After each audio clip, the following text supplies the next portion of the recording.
Tonight, a humble return to Parliament Hill. Canadians gave me a lot to think about on Monday night. Reduced to a minority, rejected in much of the West, Justin Trudeau's plan to reach out. Ian is in Alberta with reaction. It's something I'm going to have to live with the rest of my life. CBC News investigates the chain of events the day a Hamilton teen was killed in front of his mother. Is it burnout or something more? We look at the Canadian research on chronic fatigue syndrome. Umpires are consistently inconsistent. And how robot umpires could change Major League Baseball forever. This is The National. The victory celebrations behind him, Justin Trudeau now faces the reality in front of him and seemed to acknowledge it won't be easy. Today, speaking to reporters on camera for the first time since election night, Trudeau showed us the first signs of how he'll lead his minority government. I'm going to take the time necessary to really reflect on how best to serve Canadians and how to work with those other parties. Reliant on those other parties for his government's survival, weakened across Canada, Trudeau's Liberals were wiped out in Saskatchewan and Alberta. Now, Alberta's premier spoke tonight, underscoring the political gulf confronting the Liberals. We are in Calgary tonight with the view from the west, while in Ottawa, we saw a very different Justin Trudeau than the one we saw on election night. Then he was all about claiming victory and a clear mandate from voters. Now, as David Cochrane shows us, we seem to have a prime minister with regrets. Reduced to a minority, rebuked in the West, Justin Trudeau says he got the message. Canadians gave me a lot to think about on Monday night. At the top of that list, how to connect with Saskatchewan and Alberta, where voters rejected every Liberal on the ballot. Why did this happen is not the central issue we have. The central issue for me is how do we move forward in a way that responds to the concerns that Albertans and Saskatchewanians have clearly expressed. Trudeau has already spoken to Jason Kenney and Scott Moe, but he's reaching past the premiers to also speak to the mayors of Calgary, Edmonton, Saskatoon, and Regina. Trudeau has yet to speak with the other party leaders as to how this minority parliament will work, but he's already made a big decision. There will be various and varied conversations, but I can tell you it is not in our plans at all to form any sort of formal coalition, formal or informal coalition. So he will count on goodwill or at least good faith after a campaign that saw little of either. I think many of us regret the tone and the divisiveness and the disinformation. After weeks of accusations and smears, including from Trudeau himself, the Prime Minister expressed unease over the attacks he used to win. I think there are big, substantive ideas that weren't fully debated in this election campaign, and I regret that, and I recognize that much of this campaign tended to be around me, and I do hold a bit of responsibility for that. To improve things, Trudeau says his agenda will focus on affordability and climate change, areas where there is majority consensus in a minority parliament. But on one divisive issue, Trudeau won't budge. We will be continuing with the Trans Mountain Pipeline expansion. The next big step for Trudeau is to appoint his cabinet, and that will happen on November 20th. The Prime Minister says he plans to stick with a gender-balanced cabinet, though he will have to find a creative solution to find new ministers from Alberta and Saskatchewan. David Cochrane, CBC News, Ottawa. Now, that strong link to the West may be especially important right now. Alberta's budget drops tomorrow and cuts are expected. Ian is there, where Premier Jason Kenney addressed the province tonight. And Andrew, that speech focused on pain and blame. Fair to say many here were disenchanted with the Trudeau government long before election night. Here, where I am in Calgary, the scars of the oil glut are real. About a quarter of the real estate in downtown Calgary is vacant. Across the province, unemployment well above the national average. Aaron Collins has more on the mood here in Alberta, including from a premier keen to tap into the anger directed at Ottawa. Let me be clear. This will be a challenging budget. Far from a pep talk, Jason Kenney lays out the case for deep budget cuts while laying the blame for them at the feet of a familiar foe. The storm clouds of a potential global recession are on the horizon, and we now have a federal government that has actively campaigned against our province's vital economic interests. For his part, Justin Trudeau says he hasn't given up on Alberta, even if Albertans appear to have given up on him. There's a lot of thinking to do on that, and a lot of listening to Albertans, as I have endeavored to do over the past number of years, but obviously I'm going to have to do a lot more. But on the streets of Calgary, little trust that there's weight behind those words and a yearning for action. So I was hoping a change to a Conservative or some other government that wants jobs, wants oil and the pipeline pushed through, but I just don't feel any hope with this government at all. And Byron Nelson knows Alberta's Conservatives. Nelson ran against Jason Kenney for the old PC party leadership. And he says many Albertans are fed up with Confederation. But I've heard separatist sentiment rise higher in Calgary over the last year or so than I have at any time during my lifetime. And most people here are committed to Canada, but frustration lingers, a sense that Alberta pays more than its fair share. A Western separation, no. The transfer payments, yes, I do. I'm on board with that.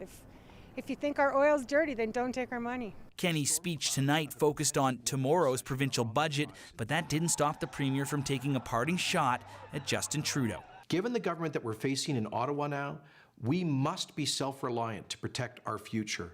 But with cuts on the way, angry Albertans could soon have a target in Edmonton as well as Ottawa. Aaron Collins, CBC News, Calgary. And we're joined here by Monty Solberg, a former Alberta MP for a long time, 15 years, I think, cabinet minister in the Conservative government. And give us your perspective on how people in Alberta are feeling. Well, as a friend said to me the other day, they're blood angry. People are as upset as I've ever seen them in my many years in and around politics. And I think that reflects some of the divisiveness, not just of the election campaign, but going back for a while. You touched on it, Ian. All these empty buildings, a lot of people out of work, people who've lost their homes, suicides are going through the roof. It's a very tough time here, and I think Albertans are frustrated that they feel no one's listening. So the Prime Minister says that he wants to address it. Sounds like he might be listening. If he were to come to you for advice, what would you tell him? I would say to do that, to listen to what Albertans are saying, what Premier Kenney is saying, spend some time here and talk seriously about how we address the economic issues in Alberta. We've heard a lot about climate change. That's important. But it's really important to start to talk to people about how we get the province back on its feet economically, and probably how we start to move oil through those pipelines. And we have about 15 seconds left. Do you think that this is something that can be healed in the short term, in the next couple of years, in terms of the sentiment? It's going to take some doing. It's going to take action, actually, and that's the only way that Albertans are going to start to trust anyone in Ottawa again. Well, you know this sentiment. You were one of the early Reform MPs the West wanted in, and we're hearing that kind of language once again. Monty Solberg, thank you very much. Thanks very much, Ian. As you heard, it will be a big day tomorrow at the Alberta Legislature. Budget Day. I'll be there in Edmonton with what it means for Alberta and its relationship with Ottawa. For now, back to you in Toronto, Andrew. Okay, sounds good, Ian. CBC News has been investigating events that led to the stabbing death of a 14-year-old Ontario boy and charges of first-degree murder against two other teens. Just weeks ago, Devin Brackie-Selvi was attacked near his school as his mother watched in horror. Ellen Morrow spoke to multiple people about what led to that terrible moment. As a memorial placed outside the high school starts to fade, it's unlikely Sean Wagar's memory of that awful day ever will. It's something I'm going to have to live with the rest of my life, unfortunately. His son was a close friend of Devin Brackie-Selvi, pictured on the right. Wagar had gone to the school that morning, Devin's mom too, both parents there as they had been repeatedly over the bullying of their sons. How did you feel having to do that over and over again? I was getting tired. But then, what else are we supposed to do? We trust in the system, and the system failed. As they were leaving the school, the deadly chain of events began. Wagar says Devin pointed out a group at the arena across the street that he said included his bullies. Brody was on my left, and Wagar confronted them. And I says, we'll go over there and we'll talk to the kids and, we'll sort something out, But things quickly escalated. Wagar says he was doused with bear spray by the 18-year-old suspect. And all of a sudden, he just let that thing rip. And Wagar admits hitting the teen after he was sprayed. I went to a place to calm it down, and I kind of feel like I was the trigger. As Wagar went inside the school to flush out his eyes, Devin ran down a side street, pursued by a group of kids to the back of the school. There, Devin was stabbed in the back, allegedly by the second suspect, a 14-year-old. Everyone failed my son, even I did. I tried to save him and I couldn't get to him in time. All of it happening in the view of Devin's mother. Every time I close my eyes, it's there. So I don't close my eyes. If I don't close my eyes, I can't relive it. School board officials are investigating what happened, but they've already said they don't believe they failed Devin. What was your reaction to the stabbing? I wasn't surprised at all. This woman, an elementary school teacher in the district, accuses the board of being weak on discipline. CBC News is concealing her identity because she fears losing her job for speaking out. This is where the high school students are coming from, where they pretty much can do whatever they want. And there's violence pretty much on a daily basis with very little consequences. But the consequences are all too real for those who love Devin. This is so senseless. The entire situation, they should have done me, stabbed me. I would have took it and left a 14-year-old to live. So, Ellen, that's a hell of a story. What more can you tell us about the school and the school board, too? Well, we actually looked closely at how the Hamilton Wentworth District School Board tracked school violence, and we found the board has a history of submitting inaccurate or incomplete figures, and they are not the only ones. In a months-long investigation, we discovered a lot of reporting gaps, both in Ontario and the rest of Canada. And if school boards, Andrew, are not thoroughly tracking student violence, how can anyone be confident that governments know what's going on and are taking the necessary steps to keep kids safe? Right. Okay. Ellen Morrow, thanks very much. And I'll say that is a question that has inspired an entire special investigative series that we're actually starting tomorrow morning right across CBC News. So we surveyed more than 4,000 youth across Canada about their experiences with violence throughout their school lives, from kindergarten to high school. I'm going to be bringing you some of those shocking answers, plus an expert panel with solutions. So tune into our series, School Violence, starting tomorrow on CBC News. Ottawa City Council turned against one of its own today. In an unprecedented move, they turned down a councillor who had requested leave for medical reasons. And the reason why, a number of women have alleged to CBC News that he has acted inappropriately. Now, when Joanne Chianello broke this story 2 months ago, the councillor dropped out of public view. But now she brings us today's developments. Councillor McKenney. No. One by one, councillors took a stand against their colleague, and what had been simmering for months was decided in minutes.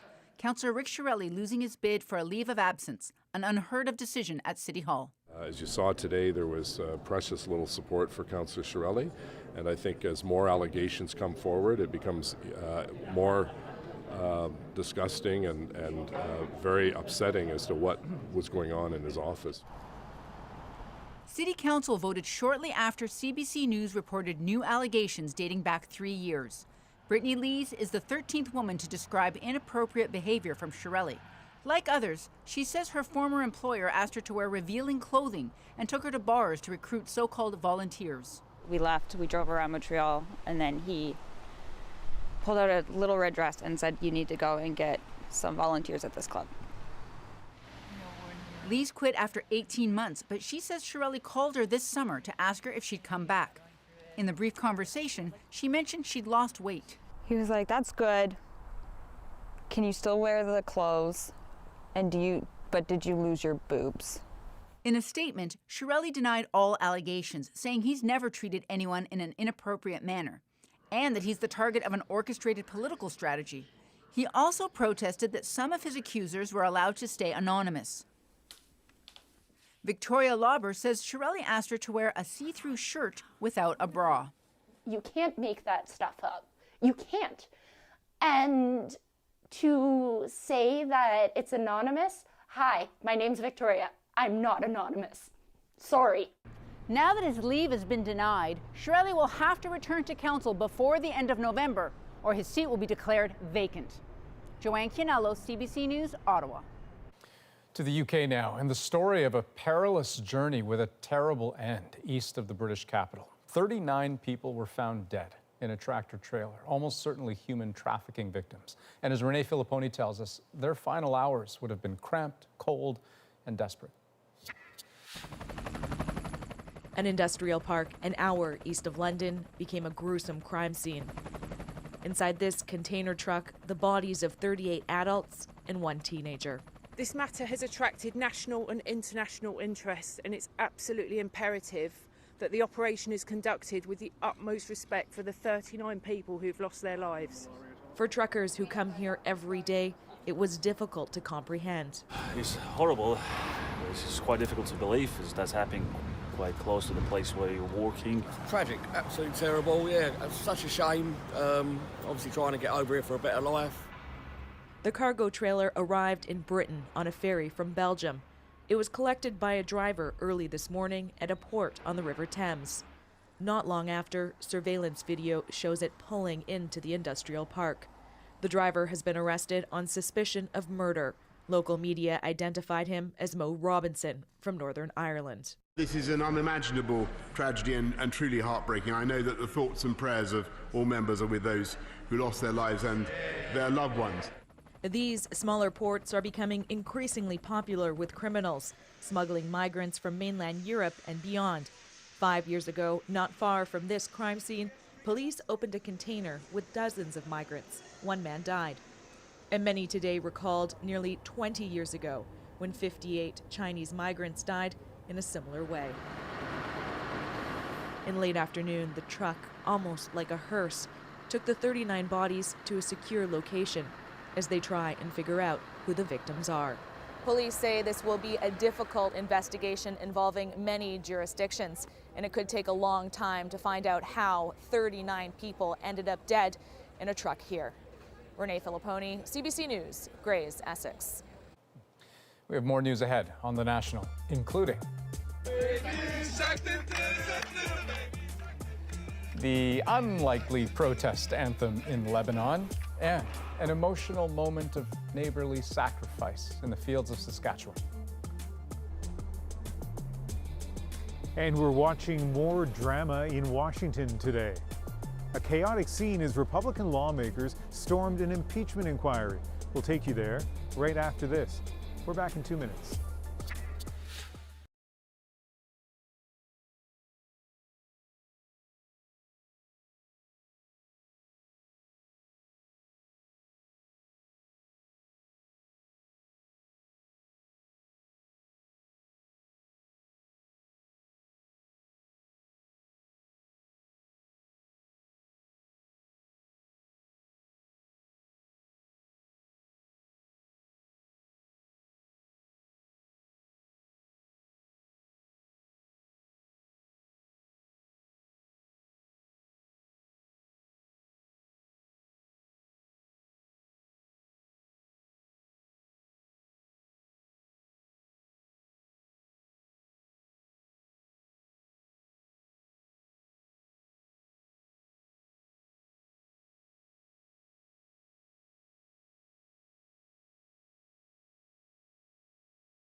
Donald Trump is lifting the sanctions he imposed on Turkey 9 days ago. The U.S. president says Turkey has promised a permanent ceasefire in northern Syria. And as the CBC's Stephen D'Souza tells us, Trump isn't being shy about taking all the credit. Countless lives are now being saved as a result of our negotiation with Turkey. Hailing it as a major breakthrough, Donald Trump said all sanctions against Turkey would be dropped as he announced a permanent ceasefire between Turkish and Kurdish forces in northern Syria. This was an outcome created by us, the United States, and nobody else. But some say Trump is ending a conflict he started. His abrupt decision to remove U.S. forces from northeastern Syria earlier this month gave Turkish President Recep Tayyip Erdogan a green light to attack long-standing enemies, the Kurds. The fighting displaced thousands and saw Trump heavily criticized by both Democrats and Republicans. Criticism today's announcement did little to stop. We abandoned the Kurds, our allies. We abandoned our ability to continue to put a ceiling on top of ISIS, and we capitulated. It wasn't a negotiation. We capitulated to what Erdogan and the Russians want. The Russians now step into a void left by the U.S. departure. After signing a deal Tuesday, they, along with Turkey, now control the region, are responsible for the ceasefire and the fate of the Kurds. Let someone else fight over this long, blood-stained sand. Trump's speech seemed to echo George W. Bush's 2003 declaration that major combat operations were over in Iraq, even though soldiers remain there to this day. The chief threat here is the return of ISIS. You cannot rely on Syria, Russia, or Turkey to protect the United States against ISIS. And while the general in charge of Kurdish forces did thank Trump for his efforts today, they're not out of the woods yet. Russia has warned that if the Kurds don't withdraw from the region, the Russians wouldn't stand in the way of a renewed Turkish military attack. Stephen D'Souza, CBC News, New York.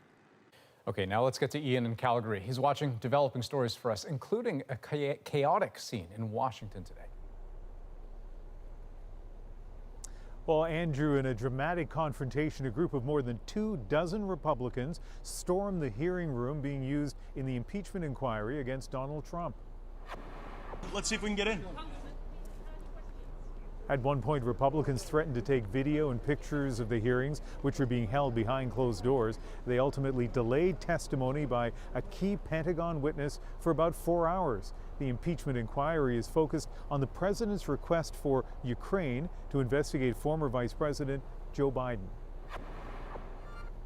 The Trump administration has also taken aim at a cap-and-trade agreement signed between California and Quebec.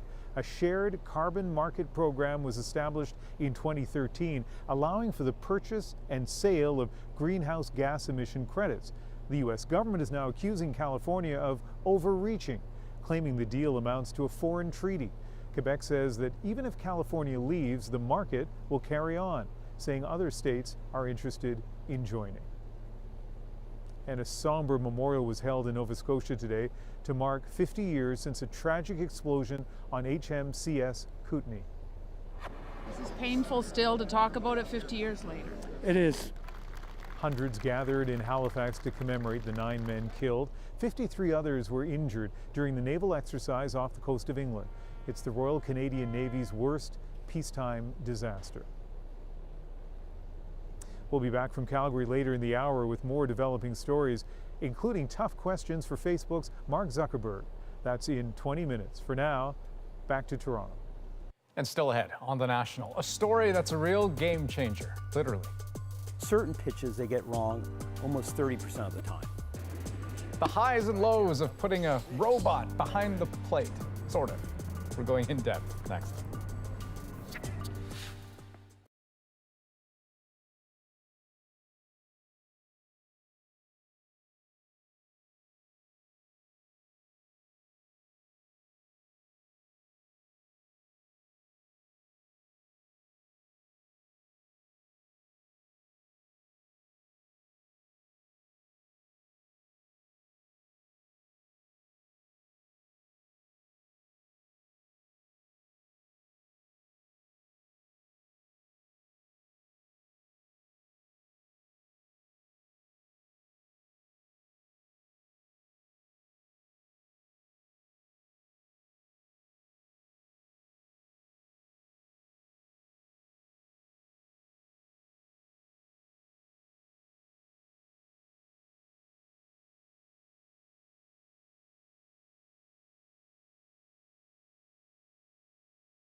Let's see what they come with on 3-2. Got him looking. Well, that was just one strike call from last night's opening game of the World Series. And in the end, easy to take for granted, the home plate umpire made the right call. But the reality is that doesn't always happen unless, let's say, you were to replace the humans with computers. Sound a little out there? Well, it is happening as part of a pilot project to fix the game. I had a chance to see this new technology in action and its track record of accuracy, one pitch at a time.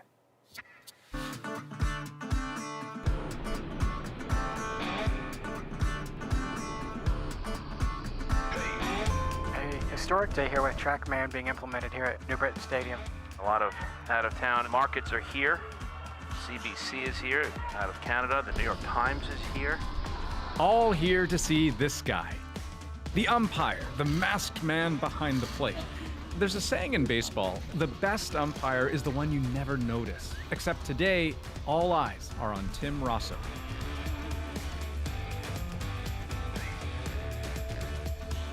You see, despite appearances, Tim is not calling the shots today. A computer is doing it for him.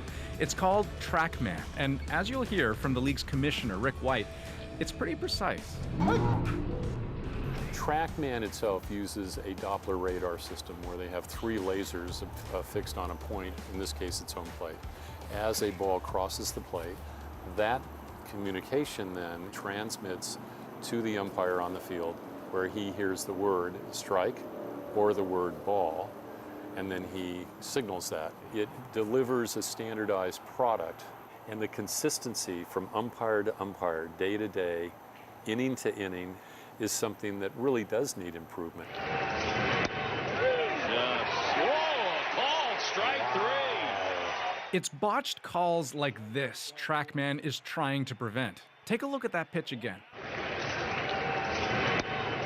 And as you can see, the technology to accurately call a pitch already exists. You see it on TV every day, and they even use it to train umpires. But replacing them with it, that's new.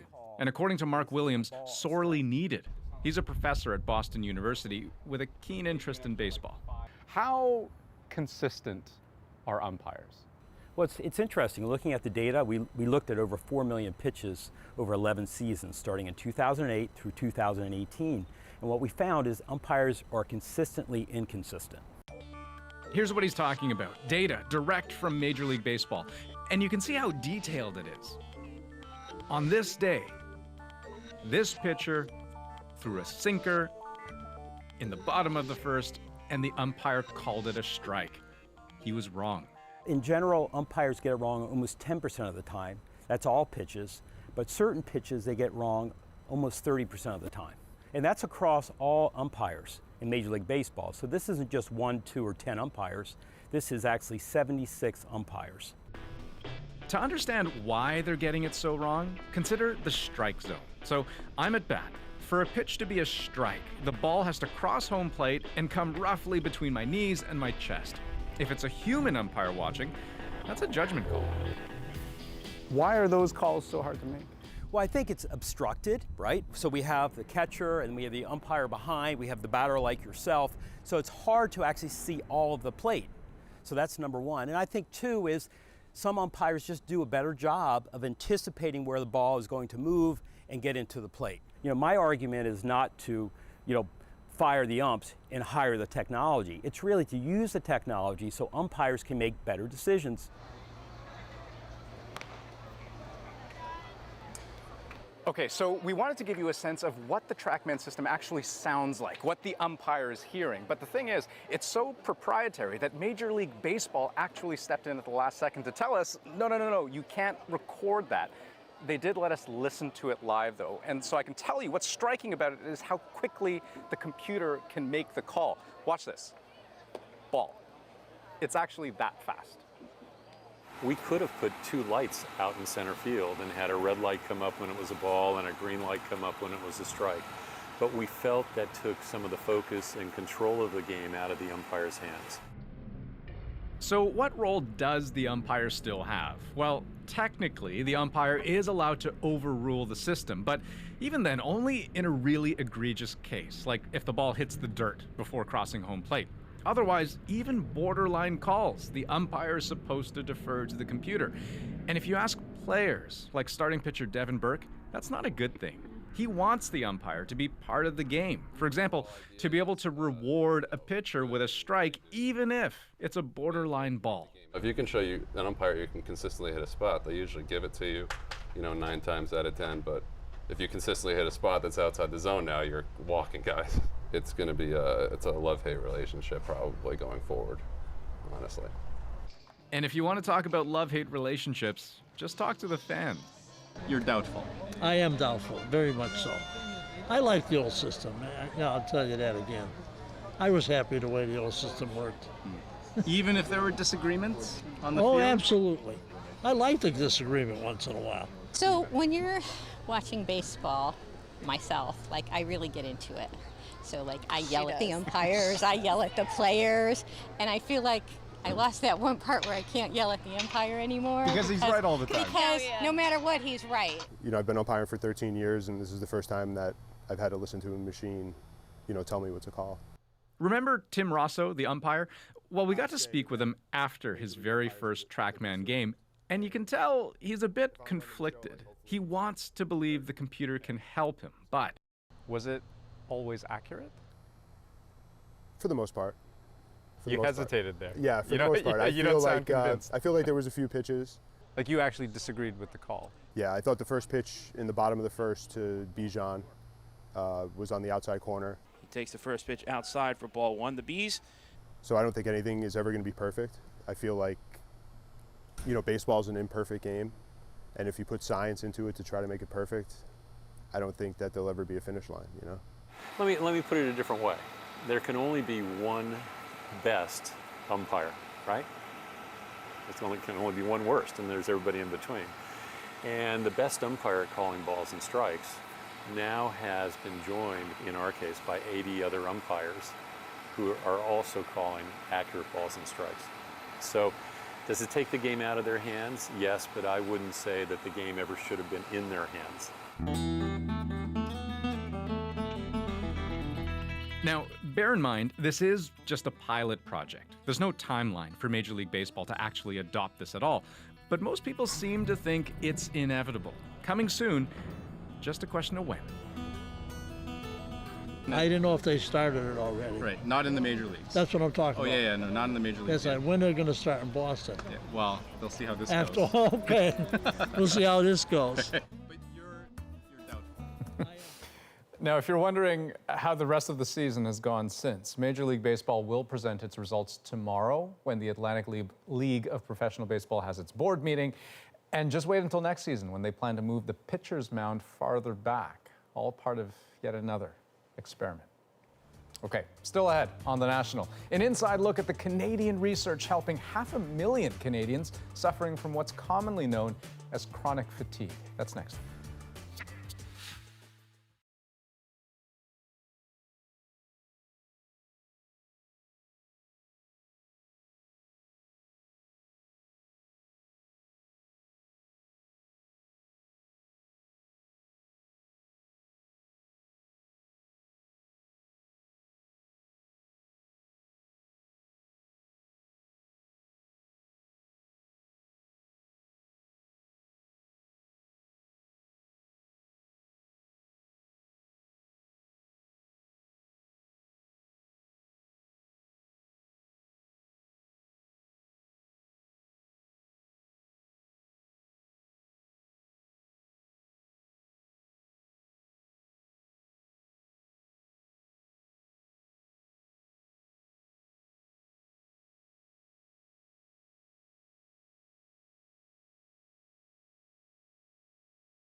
It is a debilitating disease that affects more than 500,000 Canadians. Yet patients living with myalgic encephalomyelitis, more commonly known as chronic fatigue syndrome, say their suffering has been ignored for decades.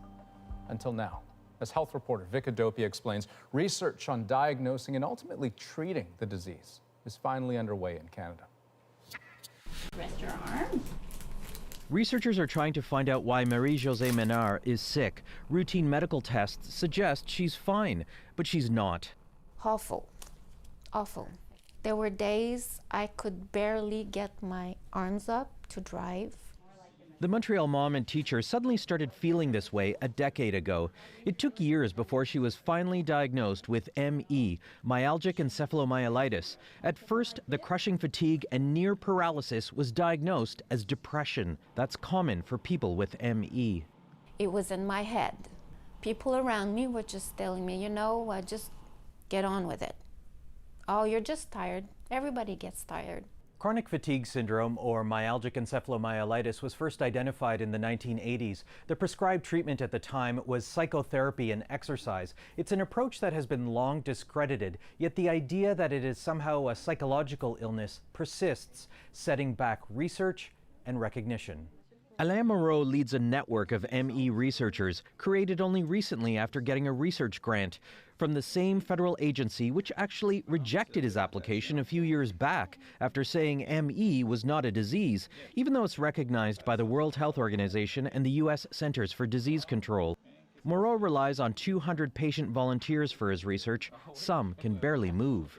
85% of the patients that we are testing are unique individuals that are so severely affected, they are housebound, which means that we need to send clinical research nurses at home to do the testing. Researchers are studying certain stress responses in the blood cells and spinal fluid of ME patients. Ron Davis is a pioneer in DNA sequencing. The Stanford professor is now focused on helping ME patients like his son. With a new test that's already accurately identified the blood samples of a small group of ME patients. Davis says developing a reliable test is critical because ME is still diagnosed based only on physical symptoms. I've seen so many doctors say, well, if you don't have a diagnostic molecular test, then I don't believe the disease exists. For Marie-Josée Ménard, volunteering for these tests takes a toll. But the hardest part is the price paid by her children. Not being able to be there for them. But she says she'll keep doing the tests if it helps lead to a treatment. Vic Adopia, CBC News, Montreal. And Ian is up next on The National with a look at stories developing around the world. But first, in case you missed it,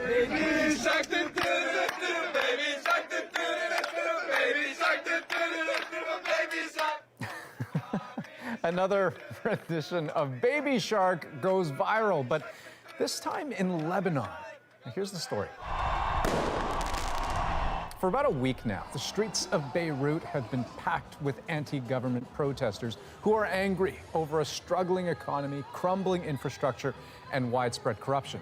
Now, over the weekend, a mother was driving in the capital when a crowd surrounded her car. She apparently asked the protesters to keep it down because her 15-month-old son was scared. And that's when they spontaneously broke into that hit children's song. Now, if the boy looks more confused than comforted, rest assured, his mother told Reuters that now, whenever he watches the video, he starts laughing. And so, the song itself finding new life, perhaps as a quite unexpected protest anthem.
I'm Jamie Poisson, and tomorrow on the CBC's daily news podcast Front Burner, Donald Trump has announced a permanent ceasefire in northeastern Syria.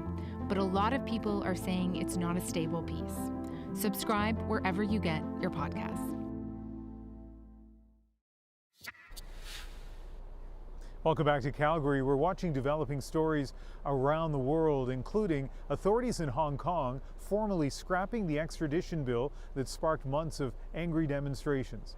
If passed, the bill would have allowed suspected criminals to be sent to mainland China. It was seen as the latest attempt by Beijing to tighten its grip on Hong Kong. But today's move only meets one of the demands made by demonstrators who are calling for a broader campaign for democratic change in the semi-autonomous Chinese city. Today, the leader of Israel's Blue and White Party, Benny Gantz, was given the official mandate to form the next government, but it won't be easy.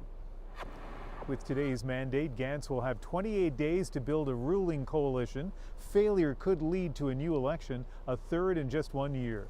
The move comes after longtime Prime Minister Benjamin Netanyahu abandoned his efforts to form a government. Gantz has invited Netanyahu's party negotiators to a meeting scheduled for tomorrow. Mark Zuckerberg faced pushback in the U.S. Congress today for his plan to create a digital currency. Now, I believe that this is something that needs to get built, but I get that I'm not the ideal messenger for this right now.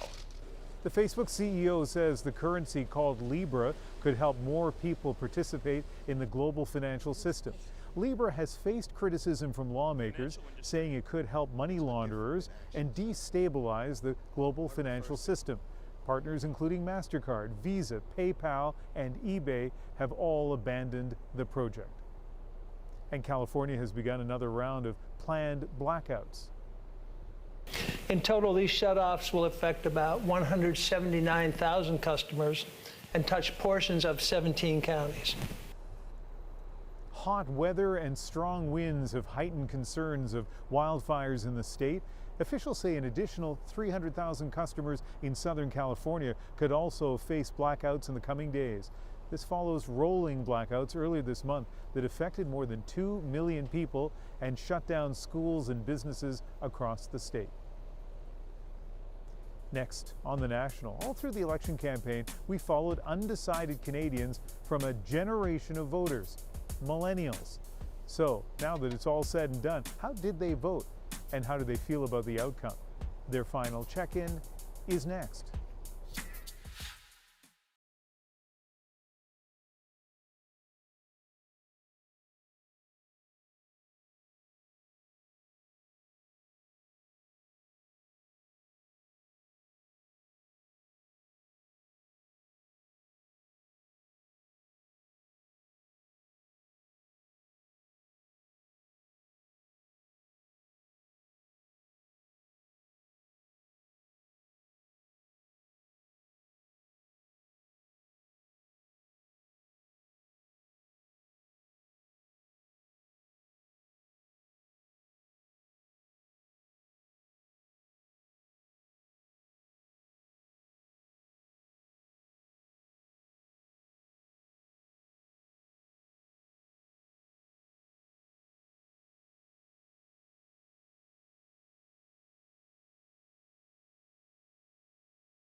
Close to 66% of eligible voters cast their ballots in Monday's federal election. And while it's still too early to know how many of those were millennials, for the first time, that group represented the largest voting bloc, including these 5.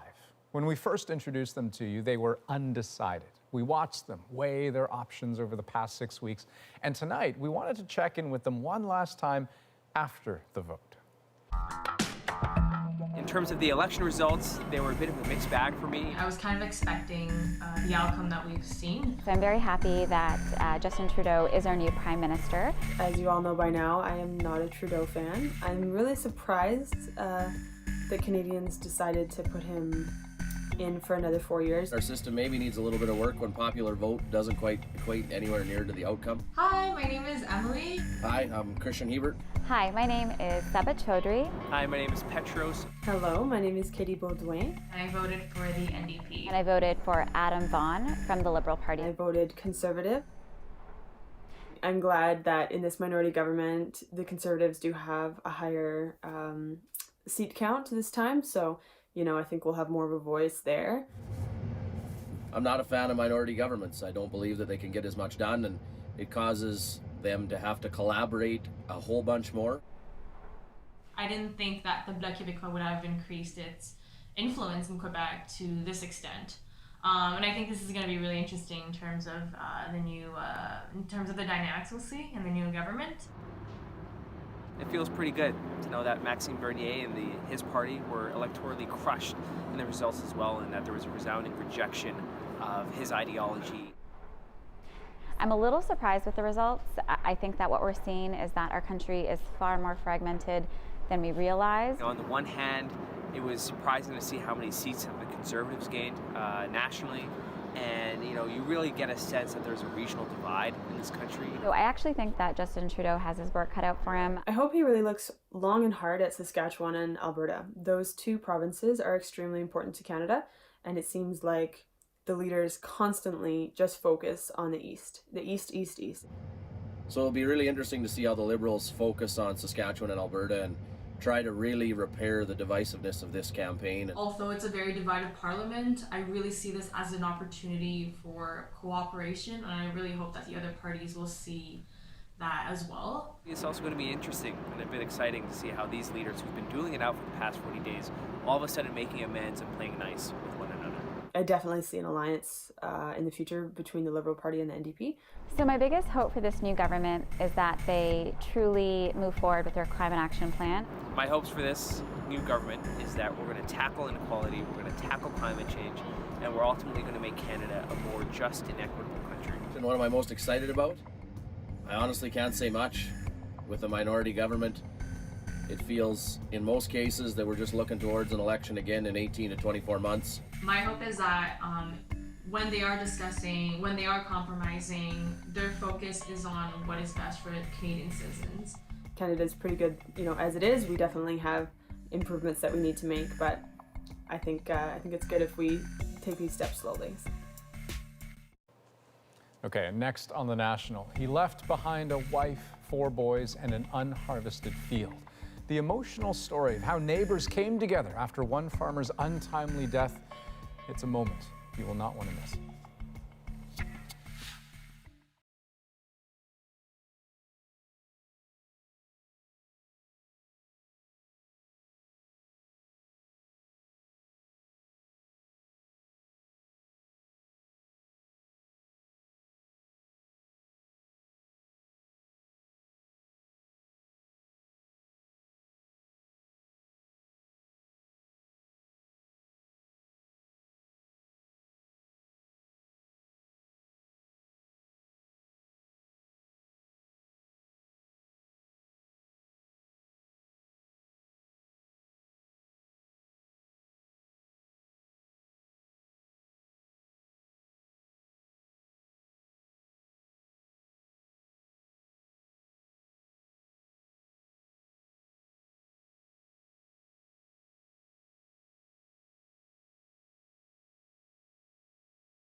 It is the slowest harvest in Saskatchewan in at least 40 years, and many farmers are well behind schedule. But that didn't stop some in Southie from giving up their Saturday after a local farmer passed away. Trevor Burkan left behind a wife and 4 young boys, as well as more than 300 acres of unharvested crops. So his neighbors organized a community harvest to help the family out, and that is our moment of the day. Well, I knew that Trevor had lots of harvest left out in the field, and I'm one of very, very many that asked the question of how we can help. I didn't have to put out a message. People came to us, literally. It was unreal, the amount of people that no matter how much harvesting they had left, they were coming. You say the day, it doesn't matter. Every community in Saskatchewan, for sure, and like I said, Western Canada, the people get together and they help out when someone's in need, and that's the great part about being from small town Saskatchewan. He was a great guy, heavily involved in the community, and would do anything for you. He would have been the first guy there if the roles were reversed. A devastating loss for the community. We did him proud. You know, Ian, we often, hear platitudes about small acts of kindness, small gestures. I look at that. That's a big act of kindness. That is a big deal, what they did there. My hat off to them.